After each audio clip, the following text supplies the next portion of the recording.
Welcome to Abram Channeling with Tom and Susanna Masseri, channel, psychic medium, and authors of Reclaiming Your Intention and Power, Conversations with an Alien, and Living Beyond Death. Here, we explore the mysteries of metaphysics, the nature of consciousness and reality, spiritual awakening, and contact with beings beyond our world. If you would like to put faces to the voices, join us on YouTube and subscribe to Abram Channeled by Tom Masseri. To contact us, visit abramchanneling.net or mediumunplugged.com. Whether you're on a journey of inner discovery and awakening or simply curious about cosmic connections, you are in the right place. Let's dive in together. Hello, my friends. Thank you for joining us. Hello, Susanna. Hi, Abram. Today, we're going to talk about how animals are your brothers and sisters. So, at this point, I will hand it off to Susanna. Thank you. Welcome. We have asked some of our viewers for topics that they would like us to talk about, and so today we've chosen animals. So I'm just going to get right to the questions, Abram. All right. What further details have you about beloved pets that have passed away? First of all, let me give you a short exercise to do as you are watching this video. Close your eyes. Imagine, just imagine, a world without animals. No animals of any kind. Just people. With no animals, nature would give you everything you need to sustain your life and your reality.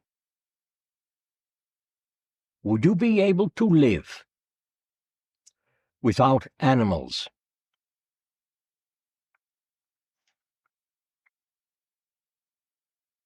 Think about it. Ask your question. They were asking about pets that have passed away. Ask it again. As it was written? Yes. What further details have you about beloved pets that have passed away? Ask it again.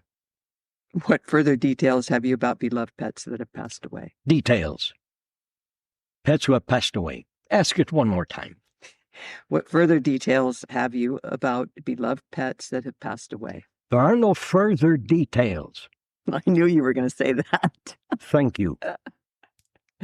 There are just ideas and imaginings about pets who have passed away. Are they still with us? Yes. Where do they go? They don't go anywhere. When you die, you don't go anywhere. You move into, walk into, transfer yourself into, and continue yourself into a different dimension of your present reality. Animals do the same thing. Now, it has been said that people go into a people reality. Animals go into an animal reality when they die. Reality is reality. All realities, all dimensions overlap and intertwine with and within each other. So, in essence, animals in many ways stay right with you, but as they exist in a different dimension of your reality, you are not aware of them. But sometimes you can feel them around you. You can actually see them. Oh, I saw my old pet. Ding-a-ling was its name. I don't know. Am I crazy? Oh, there is another one. Ding-dong. I am not very creative with names. Was that really ding-a-ling and ding-dong, or just my imagination? Well, it does not matter. When animals move on, when they pass away, they stay with you. And as they reincarnate, just like humans do, usually they will come back to you. A dog will come back as a dog, not a bird, not a cat. A cat will come back as a cat, a bird as a bird, and all the rest. So when your pet dies, should you have a pet? First of all, understand you are not losing your pet. Your pet has become a part of your identity. Don't grieve for your pet. When you grieve, you are grieving because you have lost a part of yourself, a part of your identity. You do not lose your pet. Your pet will be with you in one way or another way. And this is one of the, good and usual things about pets and how they serve you and what they do for you. Thank you. So animals stay within the same species? Yes. Are there animals that come from a highly evolved, animals who are highly evolved and come from a highly evolved dimension? Yes. Do they come here to help us understand nature more? Yes, but if you pay attention, all animals help people to raise consciousness, to become more part of nature and all the rest. What are animals all about? They are used for transportation. They are used for food. They are used for sport and many other things. You ride animals. You eat your animals. You kill your animals. Now, some animals have, let me put it this way, signed on to become a part of the idea that they serve you for your food, to be your food. And they are all right with that. Some animals have not signed on for that. Some animals have signed on for being hunted.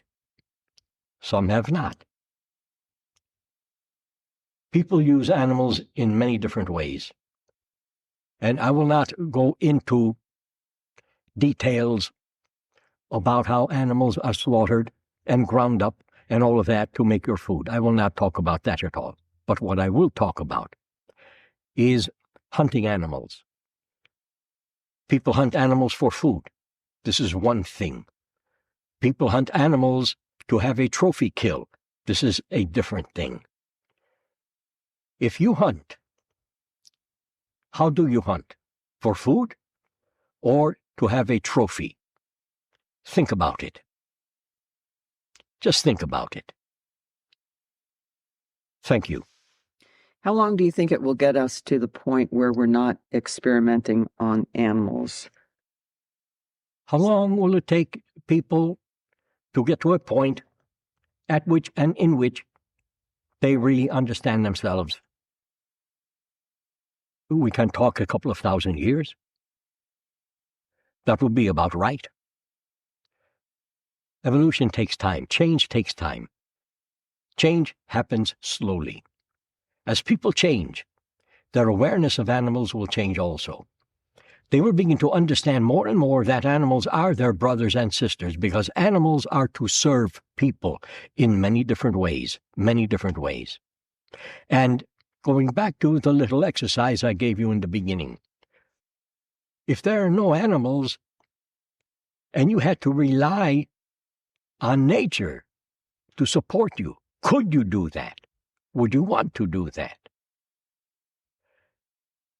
And how would you treat other people? Because that is all you would have, other people. Think about it, my friends. Thank you. Understanding our connection to animals and nature and how to support this relationship. There is a relationship between people and animals. Animals are to serve people in many ways, as I have said. They come to people, they choose their people, talking about domesticated pets. They choose their parents, their families, the people they will be with. They choose them. When people go looking for, let us go look for a dog today. I feel in the mood to look for a dog. You get that feeling because there is a dog communicating with you, waiting for you to come and get him or her, rescue him or her, and for their lifetime, they give you unconditional love. Do you even understand what that means, unconditional love? Because people love, and they love with a lot of passion. But is it unconditional? Well, I love my husband. I love my wife. But he did something to me I don't like. She did something to me I don't. I love that person a bit less now. Do something to your pet. Mistreat your pet. It will still love you unconditionally. But as you mistreat your pet more and more and more and more and more, and people out there are doing that, your pet will finally decide it has had enough and attack you. Pets live, function, and operate instinctively. They don't judge. They react. But they react usually with unconditional love. At times, they will react with anger or fear because they have emotions. Some people think that dogs and cats are little things that run around, have no soul, and have no meaning, and have no place in life. They have a soul just like people. They are just like people in a different form. Look at your pet. Watch your pet. Learn from your pet how to not judge, how to live in the moment only, how to not react negatively, but how to let things be and understand and know that you can change things by how you take action and not react. Thank you. I know through readings that I've done with people, when their pets come through and give me information, there was one particular cat that gave me information for the woman to warn her about a certain person that was trying to get to know this woman and for her to stay away from him. Animals are aware of everything that's going on in our lives, whether they're in spirit form or they're in physical form with us. Yes. They know exactly what is going on and what the emotions are in a family. Yes. Do you want to expand on that? Thank you. People exchange emotions all the time. You can feel someone else's emotion. All people are empathic.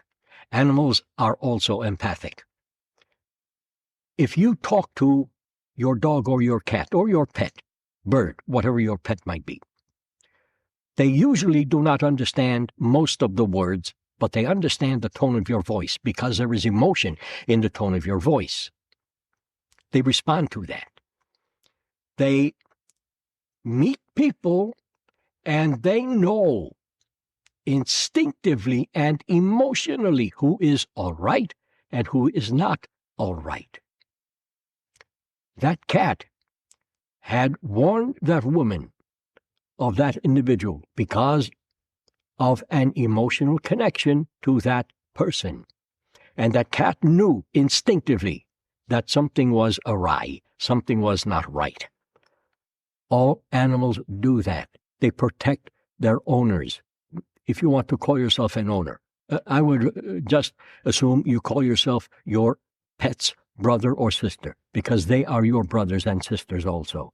They play a more important role in your life for you than just being your pet that you feed every now and then, maybe take for a walk every now and then, maybe play with every now and then, and forget about the rest of the day and night.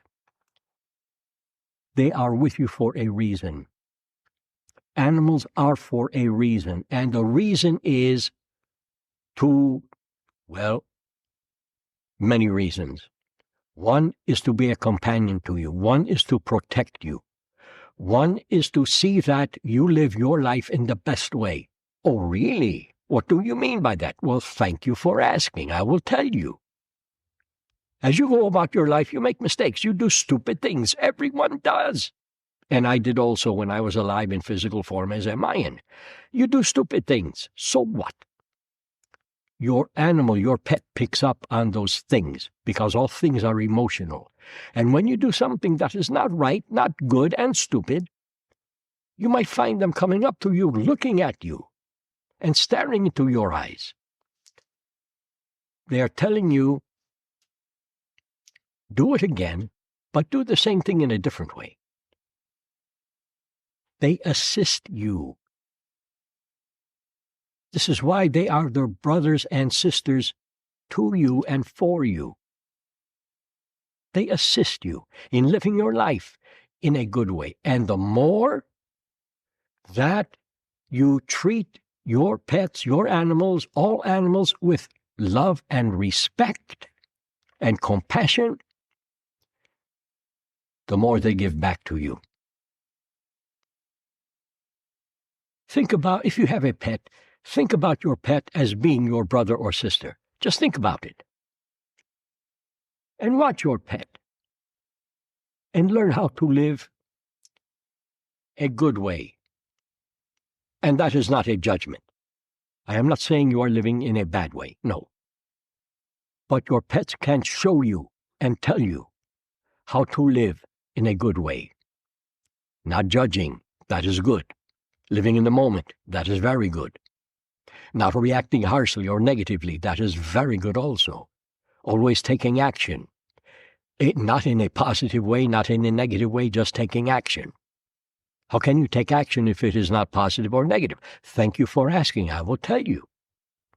When you take action, and if you are in a situation, let me put it this way, if you are in a situation and it needs you to take action to maybe change the outcome of the situation. If you can allow the situation to be what it is, just observe it as if you are an outside individual and take the necessary action to change something inside of you emotionally, the situation will change. You can usually tell if your pet is sick or has a problem or has a hurt leg or paw or back or head, because your pet is telling you emotionally, I don't feel well. I need some assistance.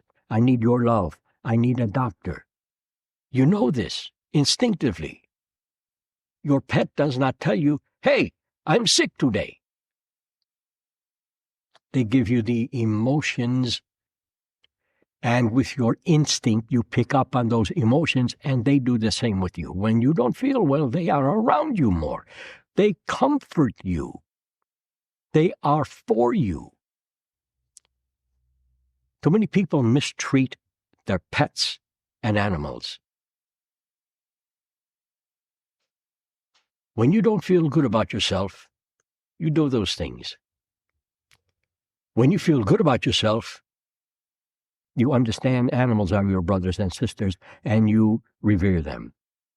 You treat them with respect and compassion and love like they do for you. Thank you. What would you suggest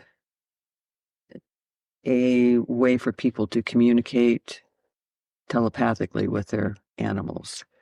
More emotionally or mentally? Both. People have language. You speak words. Dogs, cats, animals don't speak words. They speak emotion and image. If you want to communicate with your pet, look into your pet's eyes and think about what you would like to say to your pet and send that as an image to your pet.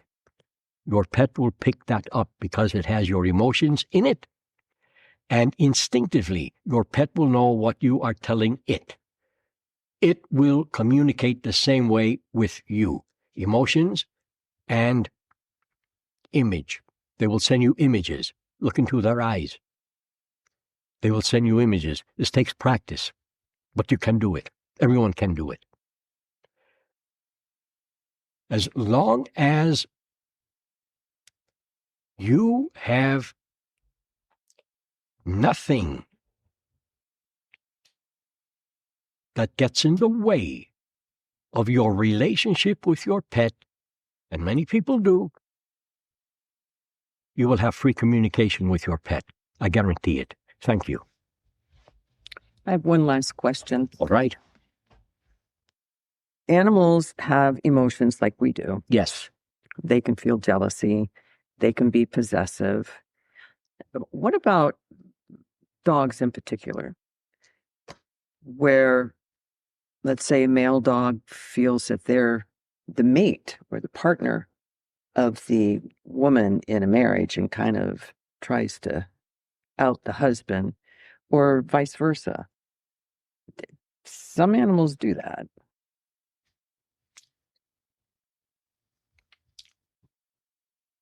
Animals can possess their owner, if you want to call yourself or someone else an owner, but you don't own animals.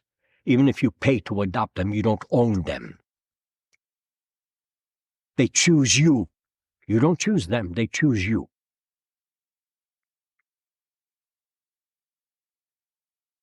When your animal, your pet, your dog, your cat, usually dogs, seem possessive of you, they are protecting you. Of course they have emotions, just like human beings have emotions, but their own kind of emotions. Their emotions are raw, instinctive. That is how their emotions work. Human emotions usually are logical. Well, I'm going to feel this way because that happened to me, so I need to feel this way about it. Dogs and cats, especially dogs, don't operate that way. Instinct. They function with, on, and by, and within instinct all the time. They protect you. It seems like they possess you, but they protect you because they want you to be safe. If your wife, your husband, your boyfriend, your girlfriend, your friend does something not right, they understand it emotionally, energetically. They key into the energy that is taking place. Because when people do things, people spend their energy. Everything is energy. You know this by now. Things are energy. People are energy. Reality is energy. Things you do are energy. Thoughts you have are energy. Dogs pick up on that. And by the way, dogs' consciousness is higher than a human. Oh, really? Yes. Why? Thank you for asking. I will tell you why. Here we go again. Because dogs do not judge. They live in the moment only. They don't reason things out like humans do. Well, 12 o'clock, I guess I should be hungry now. I will have my master give me food. They don't operate that way.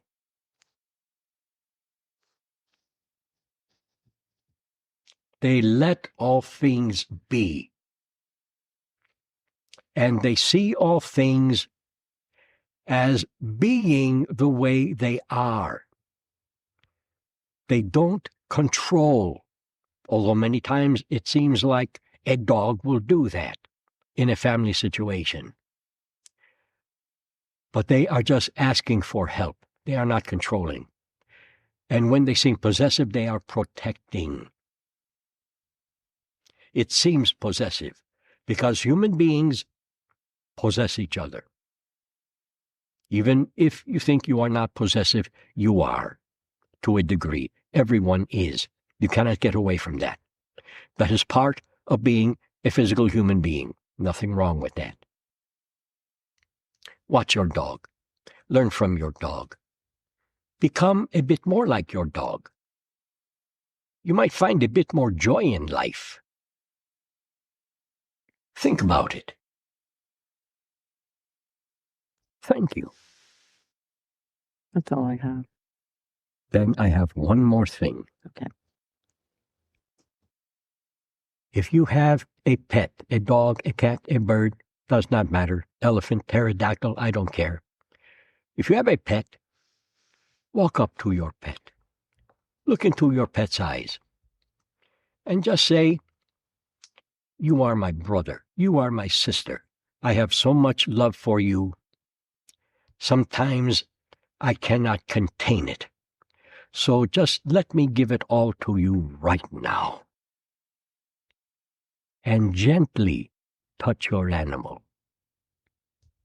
See what happens, my friend.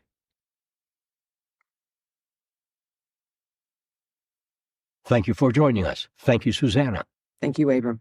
This has been fun for me. Learn from your pet. There's always something to learn. We will see you again. Thank you. Thank you so much for spending this time with us today. If you enjoyed our conversation, please subscribe and share the podcast with anyone who might resonate with these topics. We'd love to have you join us for the next episode as we continue exploring consciousness and spirit together. Until then, take care and keep seeking.